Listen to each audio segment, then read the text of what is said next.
Hello, welcome to Economics 232, Chapter 8. This is Perfect Competition. Now, if we look in back at Chapter 7, we've got our cost curves here. Now, the important parts to remember here are this green marginal cost curve. Okay, this green marginal cost curve here is sort of an inverse of the marginal product curve. As marginal product, say labor, increases, that is going to decrease our marginal costs up to a point where we get the law of returns kicks in. From that point, marginal costs continually increase all the way on. This in this sort of slanted J-shaped marginal cost curve is very important.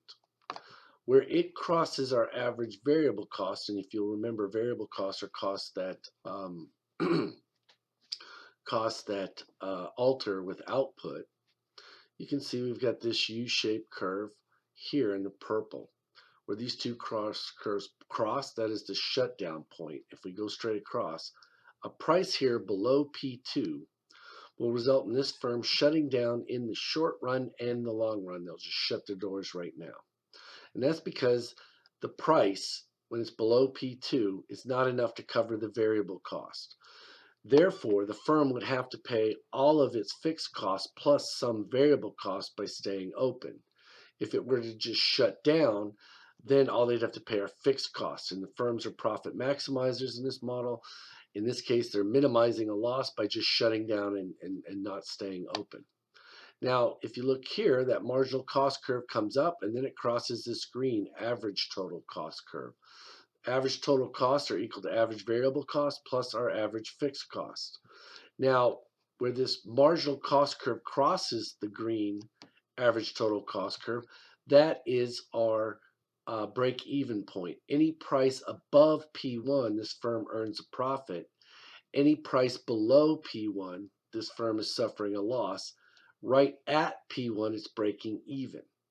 Now, between P2 and P1, this area here, that is where the firm will stay open in the short run because at this price, they're making more than the average total cost for any given amount of output.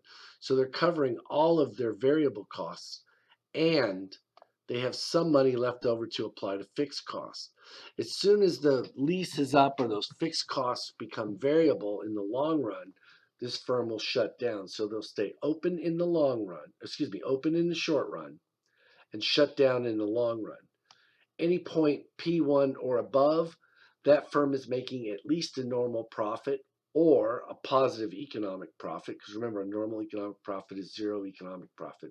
And this firm will stay open in the short run and in the long run unless something happens with the curves. Now, these are the curves for a firm, in this case, in a perfectly competitive market.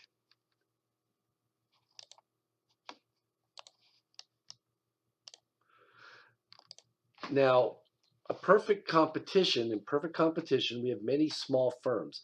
Each firm is so small that it has no effect on the market price of the good that it sells by either selling all of or withholding all of its product off the market or selling it all in the market. It's so small, its decision on how much output to produce has no effect on the market price. These firms sell a homogeneous product. One perfect example of that are agricultural products. These might be potatoes. No one cares where potatoes come from, what farm they are, what farmer grew them. They view potatoes as basically being the same or replaceable. One potato is just as good as another. These markets are characterized, or the assumptions in these markets are characterized free entry and exit. It is free to enter or exit the industry at little or no cost.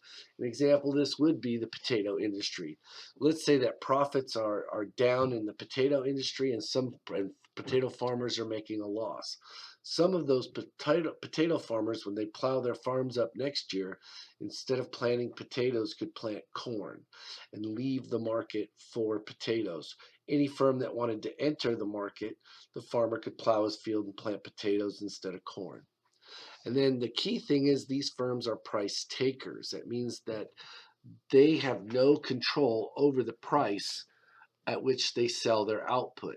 This is important on the next slide. Here we have two slides, the slide for the market and the slide for the firm.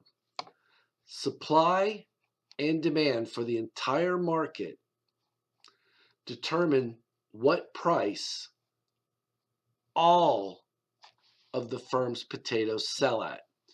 This is very indicative of an agricultural market. Have you ever seen a movie with farmers? They load up their wagons and they take it down to a broker, and the broker comes out and tells them, well, the market price for potatoes is $10 a bushel.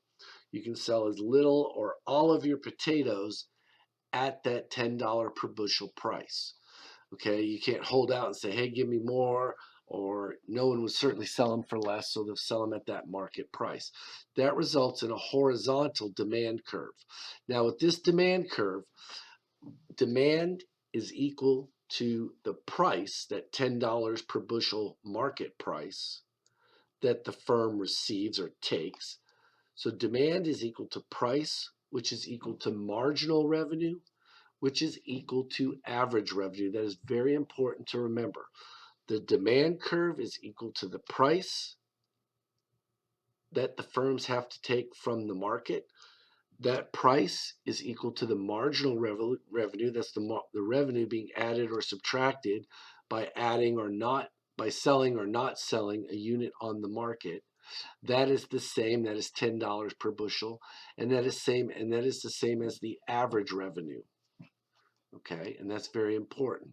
We're going to take this horizontal demand curve, which is an impossibility according to the law of diminishing marginal utility, but we're going to suspend disbelief here, and we're going to lay it over top the cost curves that we just looked at. And here we have a market supply and demand curves, and then we have market curves for the firm, the cost curves for the firm. The marginal cost curve above the shutdown point is equal to the firm's supply curve. Now here, we'll start off at S1.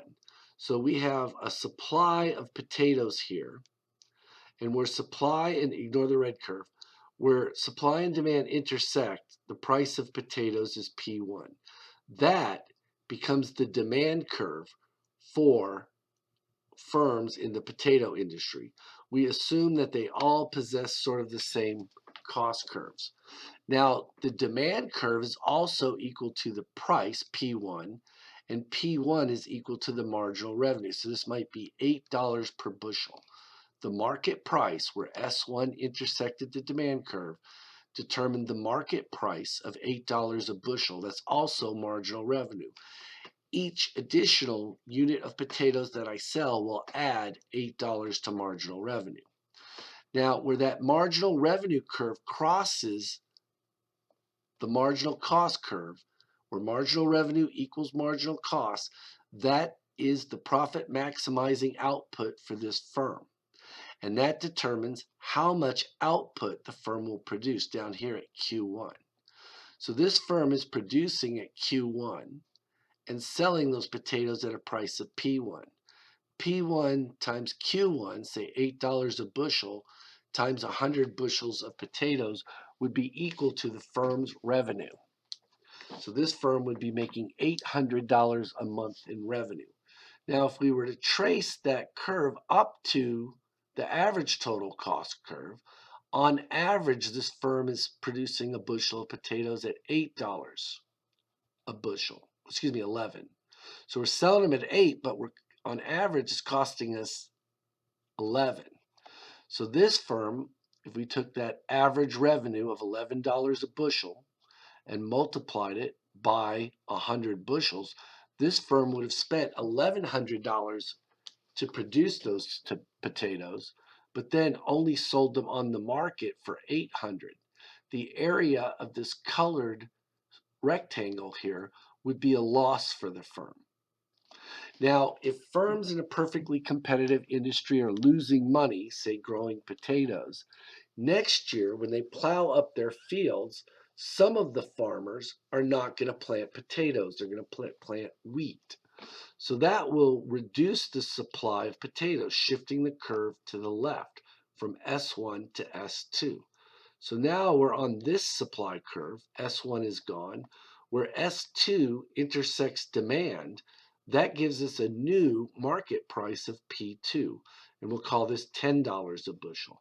That becomes the price that farmers have to take on their potatoes next year. In this case, where P2, which is also our marginal revenue curve, MR2, where marginal revenue crosses marginal cost, that determines how much output the firm will produce. So now this firm is selling potatoes at $10 a bushel, and they'll produce Q2, we'll call that 200 bushels of potatoes a year. So I've got $10 times 200 bushels. This firm's total revenue is $2,000. Now, if you look, this demand curve here, P2, intersects the marginal cost curve and the average total cost curve at the same point. That is our break-even point. This firm is now breaking exactly even. They're paying $11, they're being paid $10 a bushel. Our marginal costs have gone down to $10 a bushel. So this firm is selling the potatoes for $2,000 in total revenue, and their average total cost times 1,200 bushels is exactly $2,000. They're not making an economic profit, nor are they making a loss. They're making a normal profit that is just enough to keep the firm in operation, and that is a zero economic profit. Remember, economists include explicit and implicit cost in their calculations.